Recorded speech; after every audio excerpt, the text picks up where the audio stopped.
Hello, hello, and welcome back to the Heal with Grace podcast. Welcome to the end of the year, y'all. It is the end of 2025, and our tradition here is, well, it's year 2, and we're making it a tradition, is that we will air the top 2 episodes of the year the last 2 weeks of December. And I love doing this because it really helps me understand what is hitting with you guys and what you need more of, what you want to hear more of. And just helps me kind of reflect on the year too, right? Now, we have a couple really amazing episodes, and it's not that surprising that they are the top. I have a feeling we might shift next year to one from this December. So basically, I take it from January through November, essentially maybe into December, but we have to have time to plan and everything. And there's one episode that is popping off right now on the Heal with Grace podcast in December, and it's our last week's episode. So just FYI, if you have not listened to it, it is the episode with Chris Sykes, and it's just such a wonderful one on chronic fatigue and how he's healed and everything that he's done. So if you have not listened to it, I highly recommend going back to it. This one that we are re-airing, one of the top 2 of 2025, is episode 81, titled From Spiraling to Soothing, essentially how to stop catastrophizing. And this is an episode I did myself, so it's not a guest episode, it's a solo one.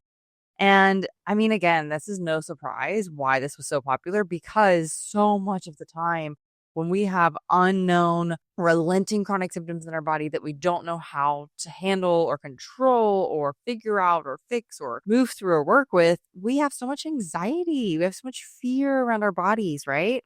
And what catastrophizing is, and obviously I will get into it, which you'll find out. So I won't re-explain the whole episode, but it's that fear response that happens, that spiraling from like, oh my gosh, what's wrong? What's happening, to, wow, I cannot believe I said that thing to that person 5 hours ago or yesterday. And then you start spiraling about it, right? That's catastrophizing. We all do it. And it's really helpful to learn how to become more aware of it and what to do when you're in it. So that is what I go through in this episode. I hope that you listen to this again, especially if you're listening to this intro. It means that you probably want to hear it and need to hear it. So save this one, have it to come back to. It is an all-time favorite. And I hope that you are really taking care of yourself and cozying up at the end of this year. I'm in Indonesia right now, and I'm in this incredible, overlook jungle Airbnb with a bunch of animal nature noises. And it's wonderful. So if you hear that, welcome to the sounds of Indonesia. All right. Without further ado, I will let you go ahead and listen to the episode, and I will talk to you next week.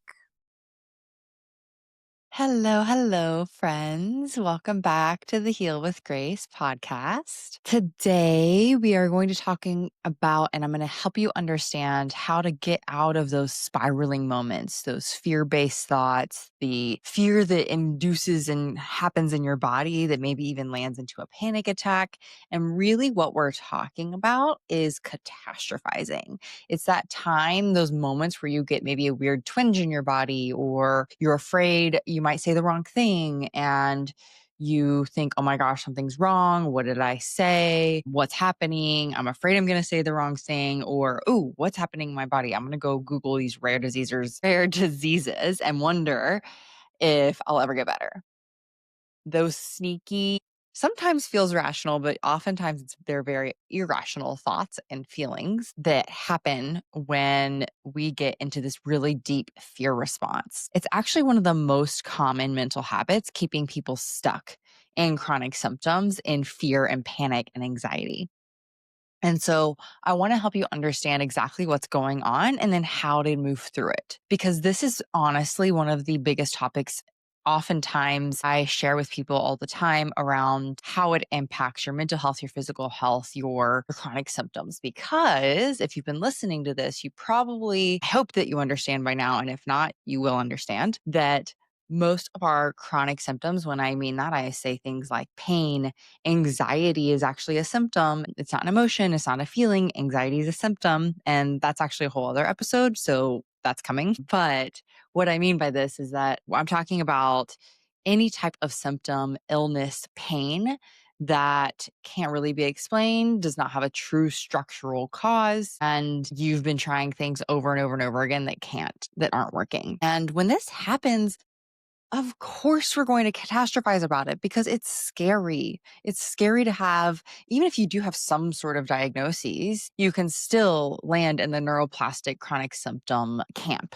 And neuroplastic means a chronic symptom, like I just explained, that is not being treated, that can't find relief after around 6 months or so of treatment, depending again on what it is. When we're in that state, when we have these symptoms, we catastrophize. We get really fearful. We get worried. We go down the spiral of like, what ifs? What if, what if, what if, what if, what if? And even if you don't have chronic symptoms, or yeah, even if you do, there's plenty of other areas where this happens, right? Like, oh my gosh, what if my friend thinks bad of me? Or what if I ask for what I need and then they leave me? Or what if I don't push harder, then I'll fail? Or if I slow down, everything will fall apart. All of these what if statements, what if or should or could lead us into this spiraling and catastrophizing. So, okay, let me back up for a second and explain what is catastrophizing. So, really, what's happening, that word means when your brain goes straight into the worst case scenario. It might sound like when you have a flare and you think, I was afraid of this happening. I can't trust my body. I'm never going to get better. All of these all or nothing statements, that means you're catastrophizing. I'm never going to get better. This always happens. I'm going to lose it all again. I just started feeling better. Why can't this go away? What if it never goes away? This pain means I'm going backwards. What if they don't like me? I'm going to fail if I don't do this, blah, blah, blah, blah, blah. All of those. Even if when I said all of those, like, ugh, it makes my body heavy. Literally, seriously, right now, it felt very heavy to say all of those things. The weight of those words sit very heavy on our nervous system. They send alarm signals to our brain that sound off danger. And even when you were listening to those statements that I just said, when you hear someone else say that, you might even think like, oh, that's a little dramatic. It's not, though. You're not being dramatic. You're trying to help yourself, actually. When those statements go off in your mind over and over and over again, what's happening is that you're trying to predict pain to protect yourself. But your brain doesn't know the difference between this is uncomfortable and we're in danger. So your nervous system hits the panic button again and again. So when it thinks that you're in danger, it sounds the alarm and your brain starts to say those terms, those words, those fear statements, the all or nothing, the oh my gosh, what's going to happen? What's wrong? I'm never going to get better. All of those. It's really just trying to protect you from even more danger, even more pain. But actually what's happening is it doesn't really protect you. It just continues to create more danger and pain. Let me say that again. So the thoughts, the catastrophizing thoughts are trying to protect you from more pain. And really from more emotional pain, from more fear, from rejection, from disappointment, from anger. All of those things we're not allowed, and I'm doing quotes, we're not quote unquote allowed to feel. Your brain wants to protect you from those. So it's going to say all of those statements, all those all or nothing statements. It's going to send you down a spiral and then it's going to send you physical symptoms. It's your brain's job to keep you safe. And when you've lived in pain or illness or anxiety for a while, it just becomes normal, becomes hypervigilant. It's like a toddler with a plastic toy fire truck running around screaming, fire, fire, fire, every time the toast burns a little bit. It's cute in theory, kind of. It can get pretty annoying. It's exhausting in practice. So when you have a symptom, your brain thinks, oh no, we've been here before. Better to assume the worst so we're prepared. But that hyper alert state actually amplifies symptoms. It tells your body we're not safe, which feeds the pain anxiety loop. Catastrophizing is your brain's way from protecting you from more pain, but that's not actually what happens. When you've been feeling better, but then what feels like all of a sudden you're back in your pain or symptoms, you have a huge flare one day or 2 days or 3 days or a week or whatever, it's really easy to fall into the nothing will get better. I'm so tired. I'm so over this. And so what I'm going to help you do is see that pattern that happens and turn inward towards yourself instead of away from yourself. What I mean by that is that when we are catastrophizing, we're trying so hard to not be in our bodies, to not feel. our pain, to not think about ourselves, because being in our bodies and our life in our present moment is too scary, because obviously we have pain. We don't know what to do. We're really uncomfortable. But when we turn towards ourselves instead of away and try to disassociate and distract and like go to every different doctor and try every different protocol under the sun, we're trying everything outside of us. And instead, what I'm going to help you do is turn towards yourself. So I'm going to give you an example of this first, and then I'll kind of walk you through it. So if you've been here, you've heard some of my story, and I'm going to share a little bit more. So I've had many different symptoms along my journey, essentially. Like if I wrote out a script of a timeline, there would be different points on the timeline that my body gave me different types of symptoms. And it's interesting because there are some symptoms, like a lot of pain, like physical pain in my body, that was really helped by brain training, regulating my nervous system. And truly, I don't experience those things ever anymore. Time and time again, I do a lot of the same brain training, nervous system regulation, some emotional work, and I've moved through that. Now, there's been a few subset of symptoms, and really this is more along my chronic fatigue, which if you've had chronic fatigue, if you have those symptoms, if you have the brain fog, the shutdown, the collapse in your nervous system, then you know what I'm saying probably. And also, oh, I feel for you. So for me, it's been a little more complicated with those symptoms. It hasn't been as easy in terms of, well, okay, I don't want to use the word easy. None of this has been easy. I guess I'll just say some things were a little bit more simplistic than some others. And so for me, whenever I have the collapse, the freeze, the shutdown response, which is fatigue for me, it's really scary. It's scarier than a lot of other symptoms. Symptoms are scary, but this one is just on a whole other level. It is this like deep, deep fear, this darkness that I've dealt with a lot before, which really in previous times, like in my teenage years and maybe early 20s, looked like depression. But now, or well, after that, maybe like late 20s, anyway, it looked more like physical symptoms, like fatigue shutdown. Yeah, some disappointment, some despair, some feeling sad and grief came with that. But a lot of the physical symptoms truly just took me down. And I don't think I fully recognized how much I was catastrophizing in those states and how much I was just being like, oh my gosh, I can't do this anymore. I don't know what's going to happen. I'm over it, blah, blah, blah, blah, blah. Like, it's just like I go into that catastrophizing, hopeless state. And so, what I have learned from that, what I was doing was dismissing myself and actually turning away because that place was so scary to be with. It was this place of deep darkness that I never knew how to be with. It was never taught to me how to be with. I mean, I could go down, that could be a whole other episode. And actually, you know what? I'm going to share a little bit of this here because this might help you. For me, it was really scary to be with. And what I've realized is because those deeper, darker years of depression were really scary. And I did have some help. Like I actually was in therapy. But to be honest, it was a lot of cognitive therapy. And I didn't really learn how to sit with and be with my body, with those emotions, with the darkness, and allow it to be okay. Because all of the rhetoric around that time, around depression, around darkness, was, oh, something's wrong with you. We need to give you a pill. We need to give you treatment. And think about this. The more that you say that to someone, or that message is sent over and over, then we take that on as something's wrong with me. But that's not true. There's nothing wrong with me. There's nothing wrong with you if you experience grief, sadness, pain, illness. There's absolutely nothing wrong with you.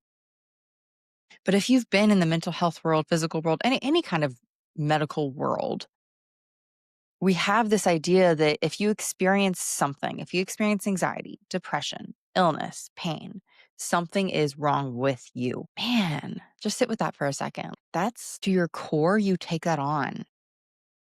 And so when we have this idea or this feeling or belief that something's wrong with us, then it's going to be really hard to be with ourselves, to turn towards ourselves when we're feeling pain or illness or symptoms or whatever it is. when I'm going to just say pain from now on, to be honest, and just know that that means all things, all symptoms. So when we feel pain, of course we want to run away. We don't want to feel it because we've been told that that's bad, that's wrong, there's something wrong. So my work and what I'm hoping will help you is that when we can turn towards it and be with that pain, even when it's so scary, then your brain doesn't have to go into protective mode. Your brain doesn't have to protect you from something because it's not actually bad. There's nothing wrong. And that means, one, that it doesn't have to send you danger signals. So it doesn't need to send you symptoms. And also, two, it doesn't need all this catastrophizing and spiraling in your mind into panic and fear and anxiety. That's old programming. That is learned chaos. That is the learned chaos of I'm wrong, something's wrong, I have to neglect myself because people have neglected me. And there's a lot of uncertainty around being in pain and fear and doubt and despair and anger and rage. So when we can turn towards and be with and open to the experience and know that there's nothing wrong with us, then we don't have to have that danger. Furthermore, I want you to think about it this way. Okay. Look at the people you grew up around. Look at your family. Now, I'm going to say this first. If you look back at your childhood and you think, I was fine, no big deal, or I don't know, I had an okay, normal quote unquote childhood. That might be true from context, from looking outwardly in, right? Maybe you had people that always showed up physically for you. Maybe you were never scared that you weren't going to eat or ran out of food or were never abused. Those are wonderful. That's great. Happy for you. And sorry, I don't mean that to mean sarcastically. I really don't. I'm saying that's great. You don't have those stories. At the same time, I bet if you're listening to this, you never learned how to respond to hardship, to pain, to deep emotion, to disappointment, to rejection. If your caregivers, your family, the people around you never showed you how to feel disappointment, how to feel emotions, how to move through difficult experiences, what else were you going to do with those? You're going to respond like them. You're going to bottle it up. You might go into panic mode. You might think, oh my gosh, I don't know how to handle this. I need to spiral and think that if I'm not doing this, if I'm feeling pain, then something's wrong. Or if I don't push harder, I'm going to fail. Or if I ask for what I need from this relationship, then they'll leave me. Then maybe I'm too much if I feel a lot. If you never learned how to be with and feel, then your brain is going to think that there's something wrong when you do feel. And PSA, if you're human, you have feelings, you have emotions. We all do. You can't tell them to go away. You can't control them and push them away because guess what? That leads to all this fear and doubt and an overflow of repressed emotions, which leads to chronic symptoms. So that is what I mean by when I say old programming. We don't want that programming anymore. We want to help you turn towards yourself so that your mind doesn't have to take over and spiral into doubt and fear and pain and panic. Okay. I'm going to give a little synopsis here before I move into how do we catch it? How do we work with it? So, the catastrophizing in your mind, the fear, the spiraling, really is a protective mechanism. Your brain wants to protect you from what it thinks is wrong, from what it thinks is dangerous. And what it thinks is dangerous, what it thinks is wrong is probably just what you've learned from society, from family, from growing up, that feelings are bad, that if you don't show up a certain way, you're going to be rejected, that if you don't show up a certain way, you're going to fail. If you don't present a certain way, you're not good enough. And then, furthermore, when you're in the midst of pain and illness and you have pain again, you have a flare, something goes wrong, you have a new symptom that pops up, your brain goes danger, danger, danger because you've never learned how to deal with it. And no one's ever helped you with it. So, of course, there's hopelessness. And so your brain goes, danger, danger, danger. Let's send all these thoughts to figure something out. We have to help this. We have to fix it. Right? The thing is that, again, you didn't really learn how to manage that fear, how to be with that fear and take care of yourself in it. And talk to yourself in a way of like, oh, hey, okay, yeah, I know we're fearful right now. I know this is really scary. And also, we're going to move through this. So, how do we catch it in real time? Let's get practical. First and foremost, you're going to name it. Instead of shaming yourself, you're going to try, this is my brain trying to protect me by imagining the worst. It's scared, it's not stupid. Then you're going to ride the wave. You know how we've talked about riding the wave of emotion? Technically, if you learn to ride the wave of emotion, and I'm going to explain this here for a second, we have learned that emotions in the body last 90 seconds if you allow it to go there, if you allow it to be there. So emotions are raw, vulnerable. They are just true. They are truth, fear, rejection, pain, sadness, hopelessness. All of our emotions are true to us. What keeps them around for longer than 90 seconds is our fear and judgment and shame and criticism about the emotion. So when you're in a flare and you feel so hopeless and like, oh my gosh, what did I do wrong to be in this? That's the criticism about the symptom. That's the criticism about the emotion. And actually, what I mean here is symptoms and emotions, actually, we can see them as the same thing. We can treat them similarly. With emotions, we want to be with them and feel them. With symptoms, we want to be with them and feel them. I know that sounds scary and might sound counterintuitive, but when we allow them to be there, feel them, ride the wave of them, they don't have to be dangerous to our mind and our bodies anymore, which then reduces the catastrophic and the spiraling thinking. So once you ride that wave, I want you to ask yourself, what's actually true here? Is the only possible outcome that I'm telling myself right now truly that I'm going to be in this forever and it's never going to end? Is that really true? Have I survived this before? Maybe, and I know this is cliche, but it really works. What would I say to a friend in this exact situation? What would you tell someone? Then, if you didn't find it already when you rode the wave of the symptom, I want you to understand the emotion underneath. Catastrophizing often masks fear, grief, powerlessness, hopelessness, rage, anger. So I want you to ask yourself, what is this thought protecting me from feeling? Then breathe into it, feel it, journal it, talk about it.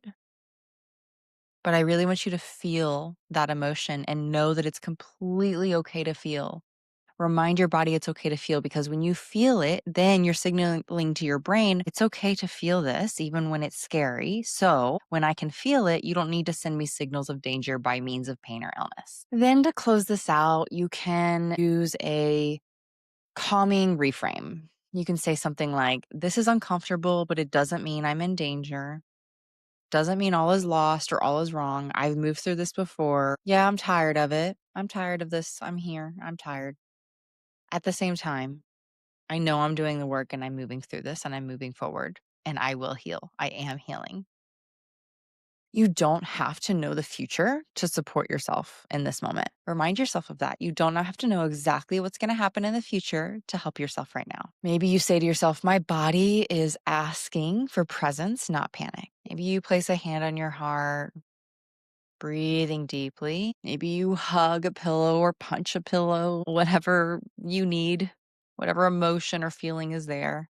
And say to yourself, even though the symptom is here, I am okay in this moment and I choose to respond and be with myself with presence and compassion instead of fear. It is safe to feel all the fear, the disappointment, the sadness, etc. It's okay to be with this even if it's really scary. Remember that you are not dramatic.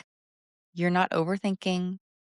You're just trying to stay safe in a body and world that's felt unsafe for a very long time. Catastrophizing, spiraling, it's a habit. And like all habits, it can be rewired. When you stop feeding the fear loop, you actually start building a new one where your brain learns, I can feel something without assuming the worst. I can have a bad moment, a bad day, a bad week without a bad life. And I can pause before or when I notice that I'm spiraling, because that pause is power. Even if it's a second pause or it's an hour pause, it's powerful. This is one of the most important lessons that I can share with you. And there's a lot of lessons within this lesson. I probably talk about this every single week, on our mind body healing method call. Every week, someone brings this up in some way, shape, or form, or they don't even realize they're bringing it up, but then I have to talk to them about it because how could you not spiral when you're in pain? That's what you've learned, but we're going to relearn. And every time I talk about this, I look at the screen and I see all these nods from everyone. Everyone's like, "Oh my gosh, yeah, me too. Oh, thank you for saying that." Yeah, it's really powerful to see the group realize it together and then move through that catastrophic thinking and that spiraling. If you want more tools like this and you want to be in that healing hub when we're all in it together and we're learning these tools and we're, doing it together, and I get to give you this real time feedback, I would love, love, love to have you in the Mind Body Healing Method. And you can find the link below to apply for a time to talk about it, to chat. We can figure out if it's the right fit for you. But this is really an important, wonderful space to heal together, to be together, and learn how to rewire your brain, get out of the habits and the patterns that you've been in, and really understand how to be with and move through your symptoms so that they don't have to run your life anymore, and truly treat and heal them. And also, you are resilient, you are not broken, and your brain is capable of change. Until next time, I'm Grace, and keep healing with grace.